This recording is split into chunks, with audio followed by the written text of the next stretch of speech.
Hello, this is Dhruv Lakdawala back again with new video. So आज महाशिवरात्रि है, तो आप सभी को मेरी तरफ से हैप्पी महाशिवरात्रि। और महाशिवरात्रि है तो मैं आपके लिए लेके आया हूँ शिव तांडव स्तोत्रम के सारे यानी कि 17 श्लोक का अर्थ। इस वीडियो में 17 यानी कि 17 श्लोक और उनके अर्थ भी है, तो ये वीडियो मेरे बाकी सब वीडियो से थोड़ा लंबा हो सकता है, तो ये वीडियो स्किप किए बिना जरूर देखना, तभी आप सभी श्लोक के अर्थ बराबर समझ पाएंगे। वीडियो थोड़ा लंबा होने वाला है तो वीडियो को अभी से एक लाइक, चैनल पे नए हो तो चैनल को सब्सक्राइब, और महाशिवरात्रि है तो कमेंट में हर हर महादेव एक बार जरूर लिख देना। शिव तांडव स्तोत्रम के बारे में जानने से पहले इसकी रचना कैसे और किसने की ये जानना बहुत ज़रूरी है। तो सबसे पहले इसकी रचना कैसे हुई और किसने की, इसकी कथा जान लेते हैं। शिव तांडव स्तोत्रम की रचना तीनों लोक पर राज करने वाले महाशक्तिशाली, महाविद्वान, महाज्ञानी और महादेव के महानतम भक्त लंकाधिपति दशानन, जिन्हें हम रावण के नाम से भी जानते हैं, उन्होंने की थी। रावण महादेव के सबसे बड़े भक्त है और वो महादेव को अपने साथ अपने घर ले जाना चाहते थे, लेकिन महादेव उनके साथ आ नहीं रहे थे, तो रावण ने महादेव को कैलाश पर्वत सहित अपने हाथों से उठा लिया था। और रावण को अपनी शक्तियों पे बहुत अहंकार आ गया था, तो उस अहंकार को तोड़ने के लिए महादेव ने अपने पैर के अंगूठे से पर्वत को थोड़ा सा नीचे दबाया और पर्वत जहां था वहां फिर से अवस्थित हो गया और रावण के दोनों हाथ नीचे दब गए। और रावण रुदन करते हुए महादेव से क्षमा मांगने लगा और महादेव के लिए स्तुति करने लग गया, जो कि कालांतर में शिव तांडव स्तोत्रम के नाम से पहचानी गई। चलिए, तो ये थी शिव तांडव स्तोत्रम की रचना कैसे हुई, उसकी कथा। चलिए तो अब जान लेते हैं शिव तांडव स्तोत्रम के सारे श्लोक और उनके अर्थ। श्लोक नंबर 1। जटा तवि गलत जल प्रवाह पावितस्थले गलेव लंब्य लंबिताम भुजंग तुंग मालिकाम डमड्ड मड्ड मड्ड मन्निनाथ वड्डवर्मयम चकार चंड तांडवम तनोतु न शिव शिवम।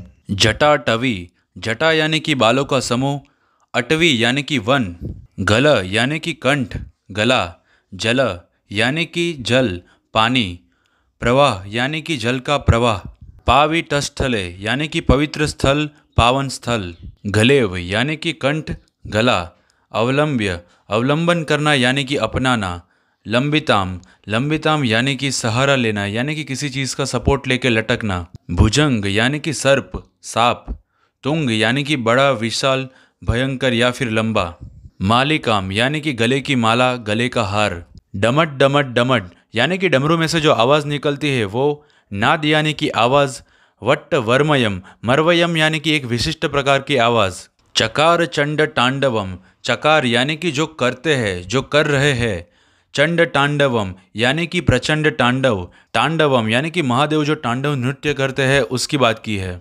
तनोतु यानी कि भोले दयालु, नह यानी कि हमारा, शिव यानी कि भगवान शिव, और शिवम यहाँ पे शिवम यानी कि कल्याण करो होता है। जिन शिव जी की सघन यानी कि वन रूपी जटा से प्रवाहित होकर गंगा जी की धाराएं उनके कंठ यानी कि गले को पवित्र करती है, जिनके गले में बड़े एवं लंबे सर्पों की मालाएं लटक रही है, तथा जो शिवजी डमट डमट डमरू बजाकर प्रचंड तांडव करते हैं, वे शिवजी हमारा कल्याण करे। श्लोक नंबर 2। जटा कटा हसम भ्रम भ्रमण्य लिंप निर्जरी विलोलवी चिवल्लरी विराजमान मूर्धनि दगद दगद दगद ज्वलल्ललाट पट्ट पावके किशोर चंद्रशेखरे रति प्रतिक्षणम मम। जटा कटा, जटा यानी कि बालों का समूह, कटा यानी कि एक बड़ी सी कढ़ाई यानी कि जटा रूपी कड़ा या फिर जटाओं की गहराई में, संभ्रम यानी कि तेजी से, भ्रमण्य लिंप निर्जरी यहाँ पे दो शब्द है, भ्रमण यानी कि भ्रमण करना, निलिंप निर्जरी यानी कि यहाँ पे गंगा जी को निलिंप निर्जरी कहा जाता है, विलोलवी चिवल्लरी यहाँ पे 3 शब्द है, विलोल यानी कि चंचल तरीके से, वीची यानी कि लहरें, वल्लरी यानी कि शाखाएं या फिर लताएं, विराजमान मूर्धनि, विराजमान यानी कि विराजमान होना, मूर्धनि यानी कि सिर पर, धगत धगत धगत यानी कि प्रचंड तरीके से जो अग्नि जलती है उसके बारे में कहा गया है, ज्वलल यानी कि जलता हुआ, लल्ललाट पट्ट पावके, ललाट यानी कि फोरहेड माथा, पट्ट यानी कि किसी भी चीज़ की समतल या फिर सपाट सतह, पावके यानी कि प्रज्वलित होना, किशोर चंद्रशेखरे, किशोर यानी कि यंग बालक अवस्था, चंद्र यानी कि चंद्रमा, शेखरे यानी कि शिखर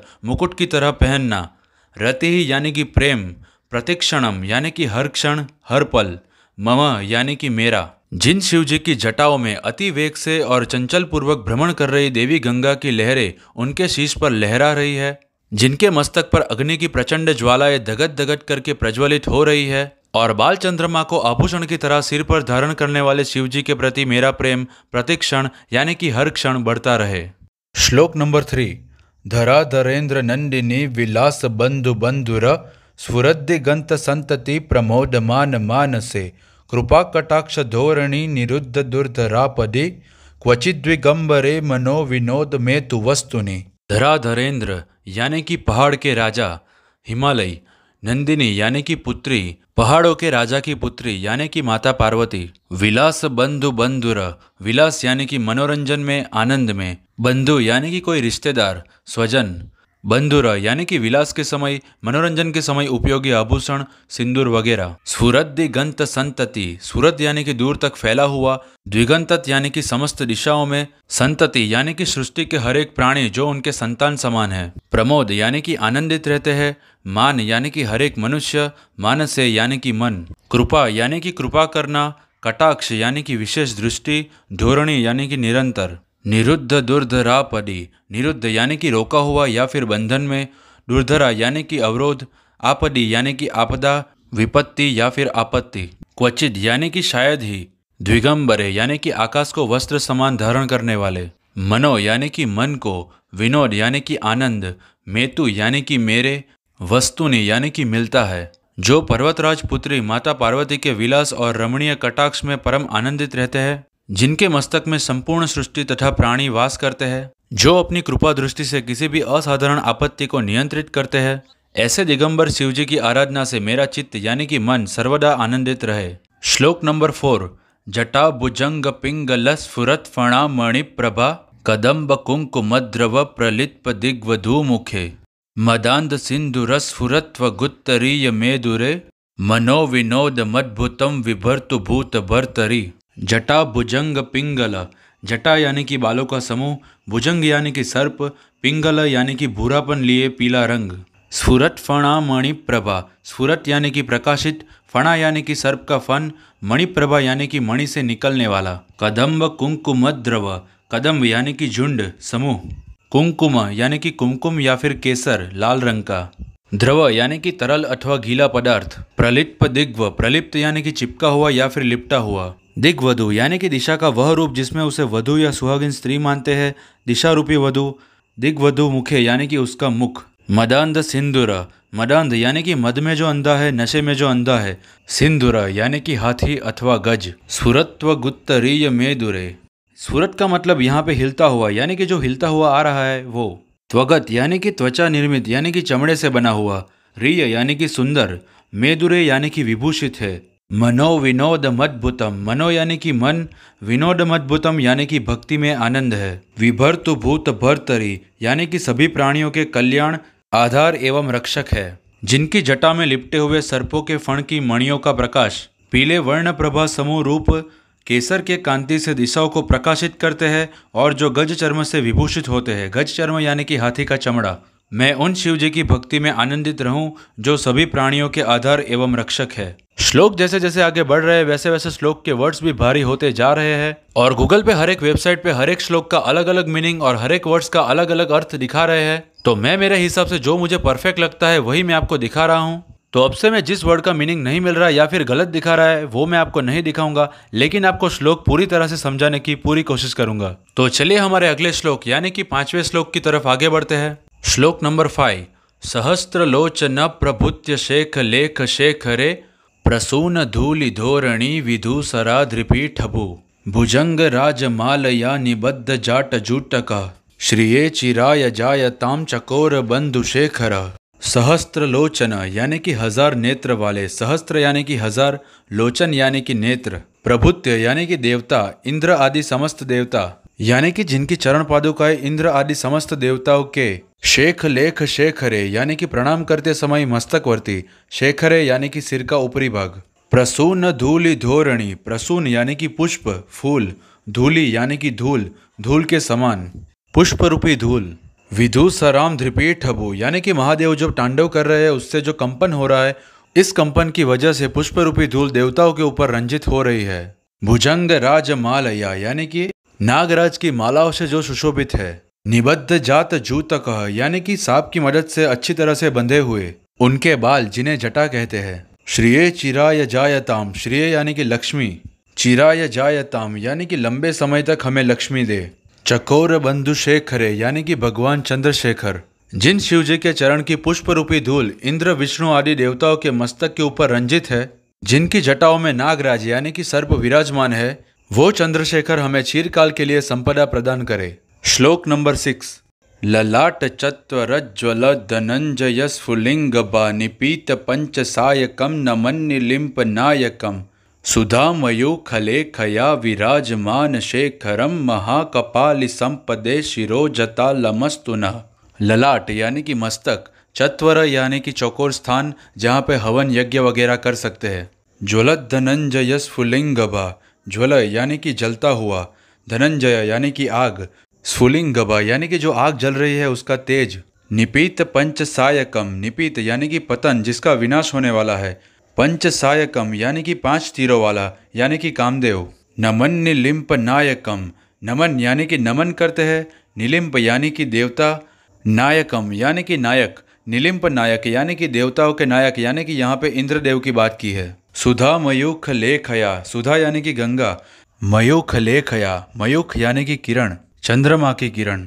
विराजमान शेखरम यानी कि जिनके सिर के ऊपर गंगा जी और चंद्रमा मुकुट की तरह विराजमान है। महाकपाली संपदे, महाकपाली यानी कि उन्नत या फिर विशाल ललाट वाले, संपदे यानी कि संपदा। शिरो जटाल मस्तुनः, सिर पर जटा धारण करने वाले, नह यानी कि हमारा, मेरा। जिन शिवजी ने इंद्र आदि देवताओं का गर्व दहन करते हुए कामदेव को अपनी विशाल मस्तक की अग्निज्वाला से भस्म कर दिया तथा जो सभी देवों द्वारा पूज्य है तथा जिनका सिर चंद्रमा और गंगा द्वारा सुशोभित है, वे मुझे सिद्धि प्रदान करे। श्लोक नंबर 7। कराल भाल पट्टिका दगद दगद दगद ज्वलद धनंजयाहुति कृत प्रचंड पंच सायके धराधरेन्द्र नंदिनी कुचाग्र चित्र पत्रक प्रकल्प नेक शिल्पिनी त्रिलोचने रतिर्मम। कराल भाल पट्टिका, कराल यानी कि विकराल, भाल यानी कि मस्तक माथा, पट्ट यानी कि किसी भी जगह की समतल या फिर सपाट सतह, भाल पट्टिका यानी कि मस्तक माथे की सपाट सतह यानी कि जहाँ से अग्नि, जहाँ से तीसरा नेत्र खुलता है वो। धगद धगद धगद यानी कि धगद धगद करके, ज्वला यानी कि जलता हुआ या फिर जल रहा है। धनंजयाहुति कृत, धनंजय यानी कि आग, आहुति यानी कि आहुति, कृत यानी कि देना। प्रचंड पंच सायके, प्रचंड यानी कि जो प्रचंड आग निकल रही है वो पंच सायके यानी कि कामदेव। धराधरेन्द्र नंदिनी यानी कि माता पार्वती, लेकिन यहाँ पे प्रकृति यानी कि नेचर समझना है क्योंकि माता पार्वती प्रकृति की देवी है। कुचाग्र चित्र पत्र का, कुचाग्र यानी कि स्तन के आगे का भाग, स्त्री के जो स्तन होते हैं उसका अग्र भाग। चित्र पत्र का यानी कि चित्र यानी कि चित्रकारी करना, पत्र का यानी कि पत्ते, पत्तों से निर्मित चित्रकारी करना यानी कि पत्र निर्मित चित्र। जैसे माता पार्वती को यहाँ पे प्रकृति समझना है वैसे स्तन के ऊपर चित्रकारी करना यानी कि सृष्टि का सृजन करना होता है।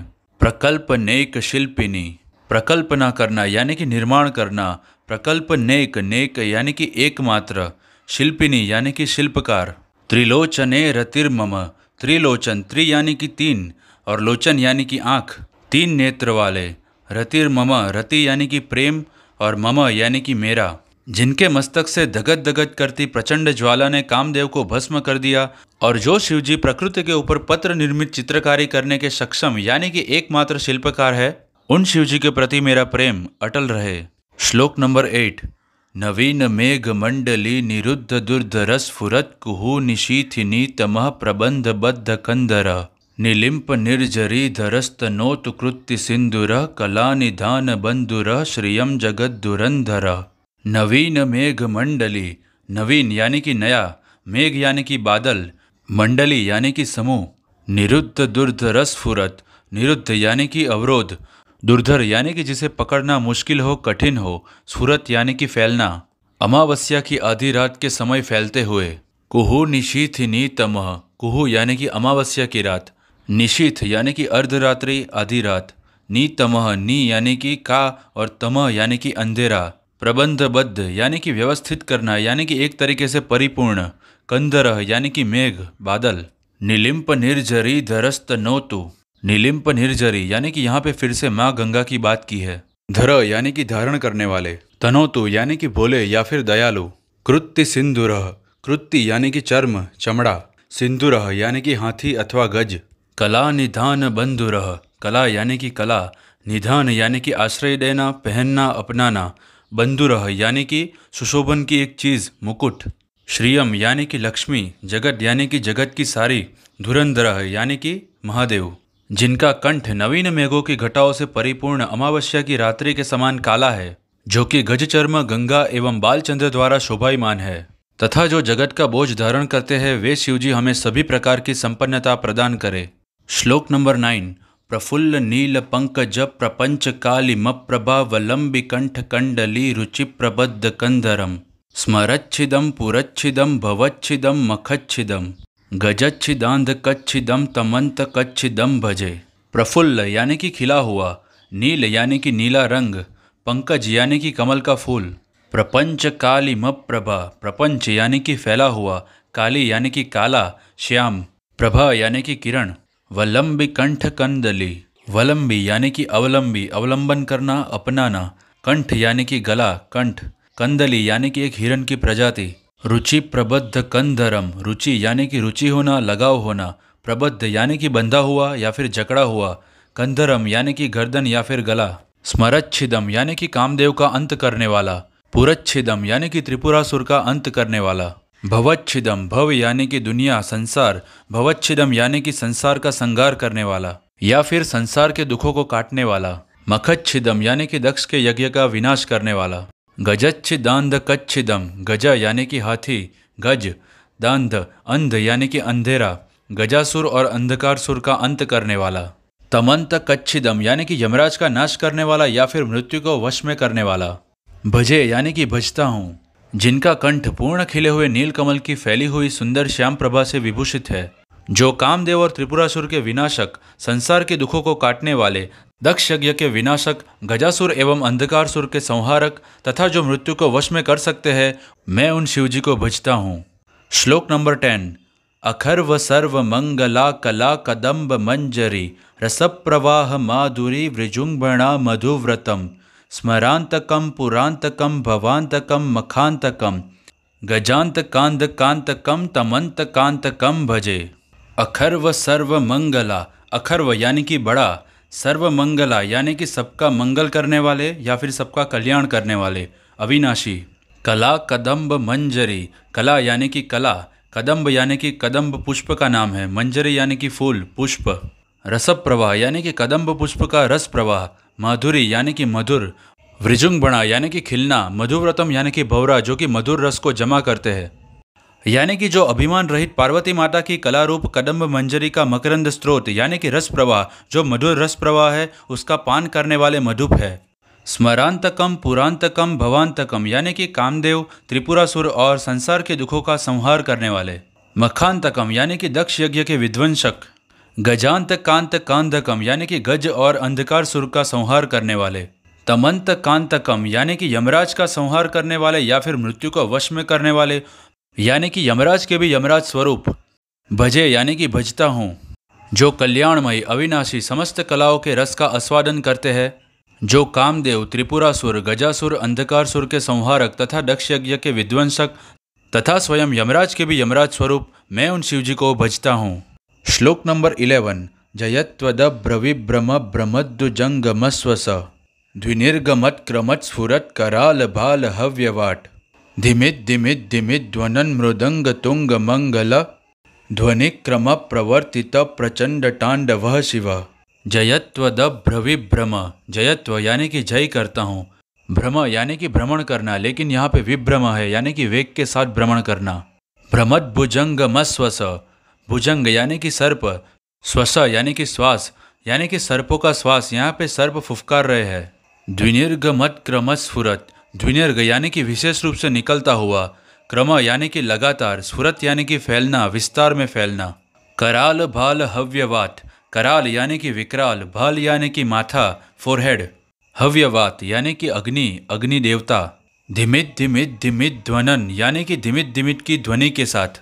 मृदंग तुंग मंगल, मृदंग यानी कि ढोलक की तरह बजाने वाला एक वाद्य पदार्थ। तुंग यानी कि उच्च। मंगल यानी कि मंगलकारी। ध्वनि क्रम प्रवर्तित, ध्वनि यानी कि मृदंग से निकलती हुई ध्वनि, क्रम यानी कि लगातार, प्रवर्तित यानी कि उत्तेजित कर रही है। प्रचंड तांडव यानी कि प्रचंड तांडव, शिव यानी कि शिव भगवान। अत्यंत वेग से भ्रमण कर रहे सर्पों की फुफकार से क्रमशः ललाट की बढ़ती हुई अग्नि के मध्य मृदंग की मंगलकारी उच्च धिमित धिमित की ध्वनि के साथ तांडव नृत्य में लीन ऐसे शिवजी का मैं जय जयकार करता हूँ। श्लोक नंबर 12। दृशद्विचित्र तल्पयो भ्रुजंग मौक्तिकस्त्रजोर गरिष्ठ रत्न लोष्ठयो सृहद्विपक्ष पक्षयो तृणारविंद चक्षुषो प्रजामही महेन्द्रयो समप्रवुत्थितः कदा सदा शिवम भजाम्यहम्। दृशद विचित्र तल्पयो, दृशद यानी कि पत्थर पाषाण, विचित्र यानी कि सुंदर अथवा कोमल, तलत्पयो यानी कि सैया बिस्तर, भुजंग मौक्तिकस्त्रजोर, भुजंग यानी कि सर्प सांप, मौक्तिक यानी कि मोती, स्त्रजोर यानी कि माला, गरिष्ठ रत्न लोष्ठयो, गरिष्ठ यानी कि बहुमूल्य, रत्न यानी कि रत्न बहुमूल्य रत्न, लोष्ठयो यानी कि मिट्टी के टुकड़े, सृहद विपक्ष पक्षयो, सृहद यानी कि मित्र, विपक्ष यानी कि शत्रु अथवा विपक्ष में दूसरे पक्ष में, तृणारविंद चक्षुषो, तृण यानी कि तिनका घास का तिनका, तृणारविंद यहाँ पे दो शब्द है तृण और अरविंद, अरविंद यानी कि कमल का पुष्प, चक्षु यानी कि आंखें, प्रजा मही महेंद्र यो, प्रजा यानी कि प्रजा, मही महेंद्र यानी कि धरती का राजा, मही यानी कि धरती, महेंद्र यानी कि राजा, सम प्रवृत्ति तक कदा, सम यानी कि समान, प्रवृत्ति तक यानी कि दृष्टि अथवा भावना, कदा यानी कि कब, सदा शिवम भजाम्यहम, सदा शिवम यानी कि शिवजी की, भजाम्यहम यहाँ पे दो शब्द है भजामी और अहम, भजामी यानी कि भजता हूँ, अहम यानी कि मैं। कठोर पत्थर एवं कोमल शैया, सर्प एवं मोतियों की मालाओं, बहुमूल्य रत्न एवं मिट्टी के टुकड़ों, शत्रु एवं मित्रों, राजाओं तथा प्रजाओं, तिनकों तथा कमलों पर समान दृष्टि रखने वाले शिव को मैं कब भजूंगा। श्लोक नंबर 13। कदा निलिम्प निर्जरी निकुंज कोटरे वसन विमुक्त दुर्मति सदा शिरस्थ मंजलि वहन, विमुक्त लोल लोचनो ललाम भाल लग्नक शिवेति मंत्र मुच्चरन कदा सुखी भवाम्यहम्। कदा निलिम्प निर्जरी, कदा यानी कि कब, निलिम्प निर्जरी यानी कि गंगा, निकुंज कोटरे वसन, निकुंज यानी कि वन वाटिका या फिर वृक्षों से घिरा हुआ एक स्थल, कोटरे यानी कि गुफा, वसन यानी कि वास करना निवास करना, विमुक्त दुर्मति सदा, विमुक्त यानी कि त्याग कर, दुर्मति यानी कि दुर्बुद्धि, सदा यानी कि हमेशा, शिरस्थलम जली, शिरस्थ यानी कि सिर के ऊपर स्थित या फिर सिर के ऊपर धारण, अंजलि यानी कि आशीर्वाद, वहन यानी कि अपने ऊपर यानी कि कैरी करना, विमुक्त लोल लोचनो, विमुक्त यानी कि एक तरीके से आज़ाद, लोल यानी कि विलोल चंचल, लोचन यानी कि नेत्र, ललाम भाल लग्न कह, ललाम यानी कि सुंदर मनोहर, भाल लग्न का यानी कि मस्तक के ऊपर फोरहेड के ऊपर, शिवेति मंत्र मुच्चरण, शिवेति यानी कि शिवजी के, मंत्र मुच्चरण यानी कि मंत्रों का उच्चारण, कदा सुखी भवाम्यहम्, कदा यानी कि कब,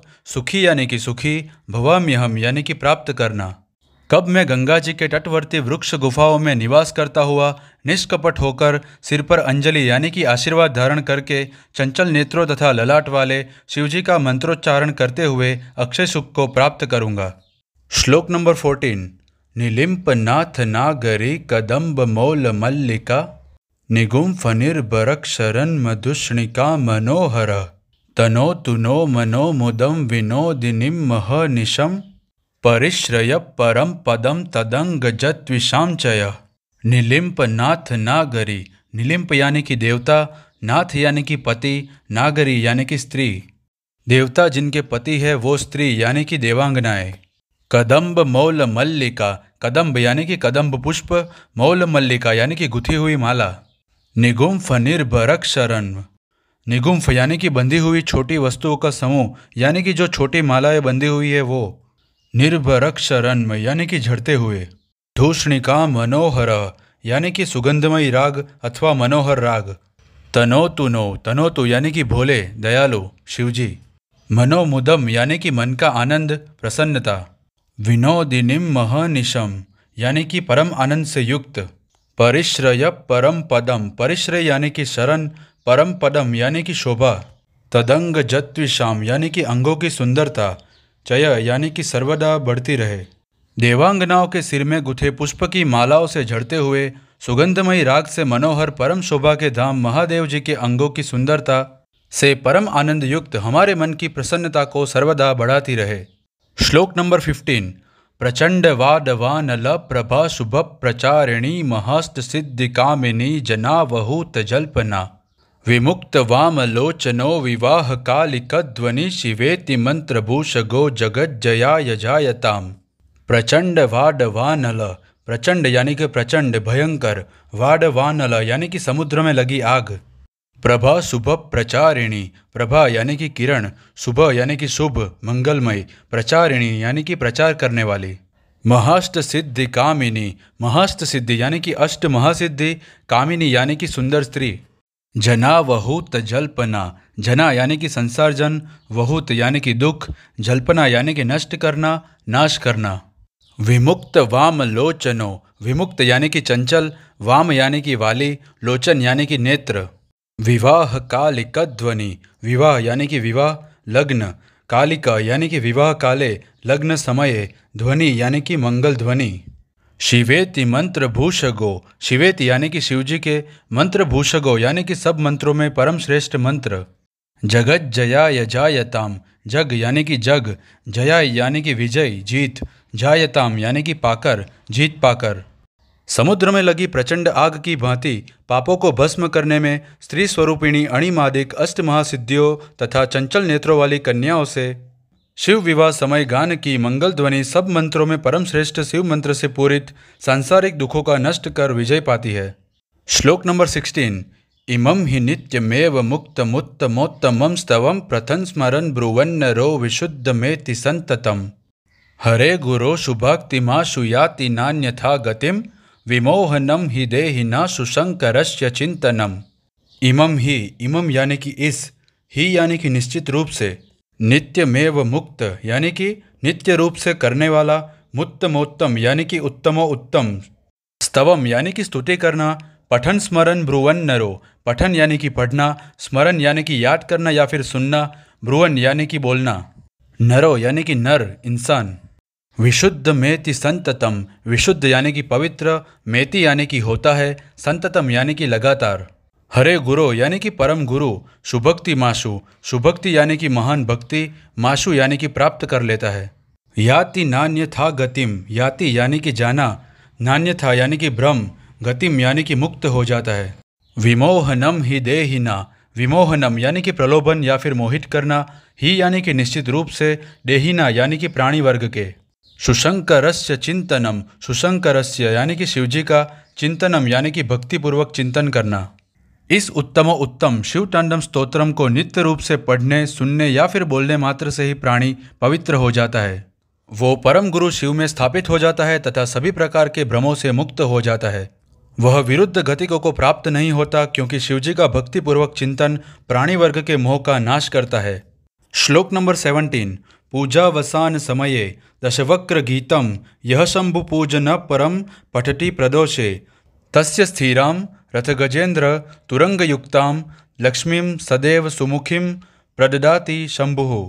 पूजावसान समय यानी कि पूजा समाप्त यानी कि पूजा संपन्न होने के समय पर, दशवक्र गीतम, 10 यानी कि 10, वक्र यानी कि सिर, माथा, गीतम यानी कि स्तुति यानी कि 10 मुख वाले रावण रचित शिव तांडव स्तोत्रम, यह यानी कि ये, शंभु पूजन परम यानी कि शिव पूजन संबंधी, पठति प्रदोषे, पठति यानी कि पढ़ता है, प्रदोषे यानी कि सूर्यास्त के समय, सायंकाल में या फिर संध्या के समय, तस्य स्थिराम, तस्य यानी कि उसके, उनके, स्थिराम यानी कि स्थिर रहना, रथ गजेंद्र तुरंग युक्ताम, रथ यानी कि रथ, गजेंद्र यानी कि गज हाथी, तुरंग यानी कि घोड़े, युक्ताम यानी कि युक्त, लक्ष्मीम यानी कि लक्ष्मी, सदैव यानी कि हमेशा के लिए, सुमुखिम यानी कि संपदा, प्रददाति यानी कि प्रदान करते हैं, शंभु यानी कि शिवजी। संध्या काल में शिव पूजन के अंत में इस रावण रचित शिव तांडव स्तोत्रम के गान से लक्ष्मी स्थिर रहती है तथा भक्त रथ गज घोड़े आदि संपदा से सर्वदा युक्त रहता है। तो ये थे रावण रचित शिव तांडव स्तोत्रम के 17 यानी कि सभी श्लोक, उनके वर्ड टू वर्ड मीनिंग और भाषांतर। तो ये वीडियो आपको कैसा लगा? ये भाषांतर आपने पहले कहीं सुना था? क्या कुछ नया जानने को मिला? क्या कुछ नहीं समझ में आया? सब कुछ मुझे कमेंट में ज़रूर बताइए। ये वीडियो 18 फरवरी के हिसाब से बनाया था, इसीलिए मैंने स्टार्टिंग में आपको हैप्पी महाशिवरात्रि कहा था। ये वीडियो महाशिवरात्रि के दिन यानी कि 18 फरवरी 2023 को ही आने वाला था, लेकिन मेरा कंप्यूटर ख़राब है और मैं मोबाइल से रिकॉर्ड कर रहा हूँ और यहाँ पे रेंडर होने में बहुत मुश्किल आ रही है, तो ये वीडियो थोड़ा लेट हो गया।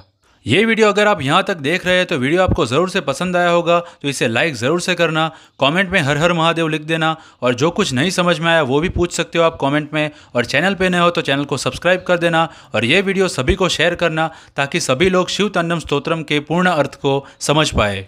ये तो थे शिव तांडव स्तोत्रम के सभी श्लोक, लेकिन इनके अलावा शिव जी के और कौन से श्लोक आप जानना चाहोगे, किसका मीनिंग आपको समझना है, वो मुझे कमेंट में ज़रूर से बताना। और बाकी सभी वीडियो को शेयर करो ना करो, लेकिन इस वीडियो को 5 लोगों तक अवश्य शेयर करना और उनको भी बोलना कमेंट में हर हर महादेव ज़रूर लिखे। और आप चाहो तो आप मुझे हर जगह पे यानी कि इंस्टाग्राम, फेसबुक, ट्विटर, स्नैपचैट हर जगह पे फॉलो कर सकते हो। सभी की लिंक आपको डिस्क्रिप्शन में और सभी के यूज़र नेम आपको स्क्रीन पे दिखाई दे रहे होंगे। तो मैं मिलता हूँ आपको ऐसे ही किसी अमेजिंग वीडियो में, तब तक के लिए बाय बाय।